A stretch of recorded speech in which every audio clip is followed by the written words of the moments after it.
julho laranja, né? Então, realmente é um mês que a gente faz a sensibilização com os pais, com a população, os avós, né?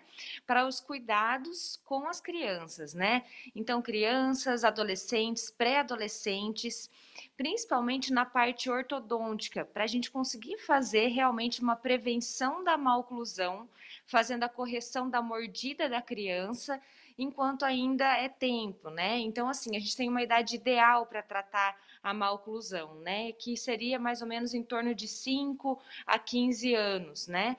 Então, dependendo de algumas tipos de mordida e más oclusões, como as fotos até que eu já enviei para vocês aí para ficar um pouquinho mais fácil para os pais poderem ver, realmente olhar na boquinha do seu filho, ver se ele tem uma mordidinha como essa, que é uma mordida cruzada, né? Tanto na parte anterior, ou às vezes é só de um lado, cruzado do outro lado. Então eu sempre falo que a mordida tem que ser igual uma caixa de sapato, né? A parte de cima, que é a tampa, ela tem que encaixar certinho com a parte de baixo, ou essa mordida, que seria a mordida aberta. Às vezes o paciente, né, a criança faz interposição da língua, ou então usa chupeta ou dedo. Então é essa fase que a gente realmente precisa tratar. Né? Às vezes, depois que a criança atinge certa idade, já fica muito mais difícil para a gente tratar com o aparelho, ou às vezes até o paciente tem que acabar fazendo alguma correção cirúrgica, porque daí só a parte ortodôntica a gente já não consegue mais. Doutora, o pai está lá em casa, né? Tá na dúvida. Será que meu filho tem algum probleminha assim? De como que ele pode começar a analisar dentro de casa para posteriormente procurar um profissional? A principal dica que eu passo para os pais é assim: começou já, nasceu os dentinhos, apontou o primeiro dentinho, traz o seu filho até a clínica, faça uma consulta, uma avaliação odontológica que não tem custo algum, né? Então a gente está realmente preparado para atender os seus filhos aqui. A gente só atende com horário agendado, com os horários espaçados, né? Faz toda a parte de higienização e o protocolo, né? Com todos os cuidados. Então, assim, o importante é realmente trazer o seu filho para uma avaliação por um profissional, por um odontopediatra. Mas se você que está em casa já quer saber e quer realmente olhar o seu filho, eu sempre dou essa dica, né? Abre a boquinha do seu filho, pede para ele abrir, fechar, né, morder e ver se realmente a boquinha dele encaixa como se fosse uma caixa de sapato mesmo, em que a parte de cima, que a gente chama de maxila, como se fosse a tampa, ela tem que ser maior e ela tem que encaixar realmente com a parte de baixo que tem que ser menor, né? Que é a mandíbula. Então veja se a hora que o seu filho abre e fecha a boca, ele não cruza os dentinhos, se realmente é como se fosse uma caixinha de sapato. Essa é um dos principais cuidados, né? Alguns pais vezes trazem os filhos porque acham que tem muito espaço entre um dente e outro, e dependendo da fase, do estágio da dentição, isso é normal. Então é realmente importante essa conversa, né, do profissional, do odontopediatra, com os pais ou as vós, né, para a gente realmente poder passar tudo e, além disso, do cuidado ortodôntico, principalmente a gente ter o cuidado com a higiene bucal, né?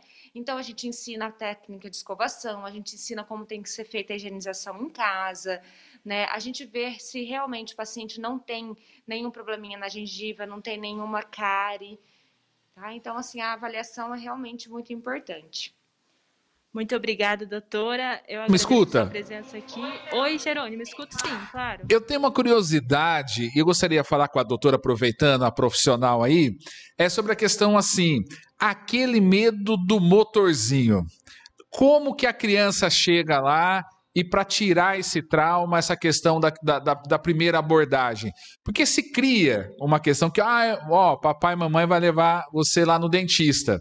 Aí já vem o barulhinho do motorzinho, essa abordagem em relação à criança. Como conseguir essa primeira abordagem e quebrar isso? Porque tem gente de criança que leva isso para a vida adulta e fica lá com medo de ir no dentista e evita mesmo ir até um profissional. Então, gostaria de saber dela, que faz esse atendimento com crianças, qual que é a abordagem, o que fazer para quebrar esse elo já desde os primeiros anos de vida. Sim, realmente, Jerônimo, algumas crianças às vezes já chegam realmente ansiosas, porque às vezes os pais realmente têm um pouquinho de trauma, já têm um pouco de medo. Então eu falo que assim, a principal abordagem é realmente os pais já prepararem seus filhos em casa, falar que vai trazer na tia para a gente contar os dentinhos, para a gente só ver os dentinhos, ver se está tudo ok, para a gente aprender a escovar os dentes, né? Então, assim, esse preparo já começa em casa, com os pais passando tranquilidade, com os pais passando uma paz realmente para essa criança e falando que ele não vai sentir dor, que a gente realmente vai só ver, né, essa criança, vai fazer uma avaliação. Então, assim, a hora que o pai prepara e chega aqui já preparado com essa criança, é muito mais fácil para a gente como profissional também. E a hora que a gente já não chega abrindo a boca da criança ou fazendo algum procedimento. A gente também tem todo um protocolo de preparação dessa criança. Tem criança que já chega aqui tranquila, já abre a boca e já quer até que às vezes a tia já faz alguma coisa, já faz uma limpeza. Agora tem criança que a gente tem que brincar primeiro, que a gente tem que explicar, tem que conversar. Então isso vai muito realmente de cada criança, mas o principal é o preparo antes de chegar até a clínica, principalmente feito pelos pais ou avós.